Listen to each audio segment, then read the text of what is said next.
a lot of work, and we did it when we first got on the farm. It was our family. My parents moved here with my two brothers and my sister. It was an exciting time, but it was an empty, abandoned farm when we moved here. It hadn't been farmed for at least 10 years.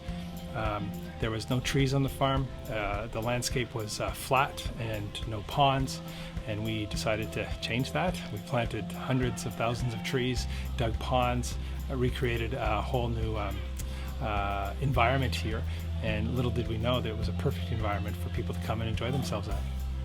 We're on the Maze Tower, which is a 3-story tower overlooking 6 of our mazes, and the first one here is we call it the spruce maze because it's made out of spruce trees. So how did agritourism, the industry, get going? I think there's a couple of things that hit at the right time for farms like ours. One is people are looking less and less connected to agriculture in their daily lives. The only agriculture they experienced was at a grocery store, and some people didn't know that was agriculture, the food. And also with urbanization, more and more people moving to cities, they were looking for a countryside experience just to maybe reconnect or just feel some green space. And so farms started to open their gates up to people, and people came out to teach their kids or get their kids back connected to a time that they remembered as a child. And farms became more and more savvy to that, and creating more attractions to host events and host larger and larger groups of people.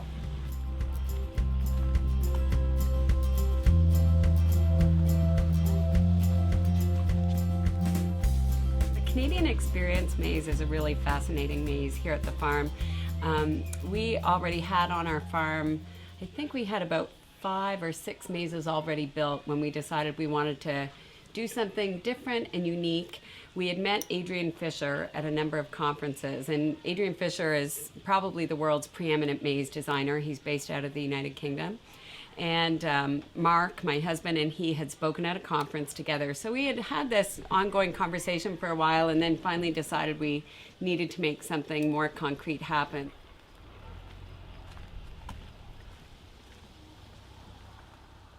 We wanted something to sort of replicate the experience of European settlers coming to this land, this great land that is Canada, and what were they searching for, and what did they need, and how would they find it. So although the maze itself isn't a geographical representation in terms of map size and whatnot of Canada, there's different areas that represent the different parts of Canada. So this is what's this one again? Oh, this is a bird. And so when people arrive here, they get a stamp, a passport, and they go and have to find all 13 mailboxes all around the farm. And and some of them are in the mazes, some of them are in other places, and it's just another scavenger hunt for them to get through. Spiral, the ending. The future for agritourism, I think, is very bright because less and less people are connected to agriculture as we grow forward, and so there's a real opportunity for farms to sell directly to the consumer. Production agriculture is always a challenge. So too is agritourism, but you're getting with agritourism, you are selling directly to your consumer, so there's no middle people involved, and so it's your best opportunity to make a sustainable living for your family and for your farm. So we've seen more and more people get into it, and the industry is thriving.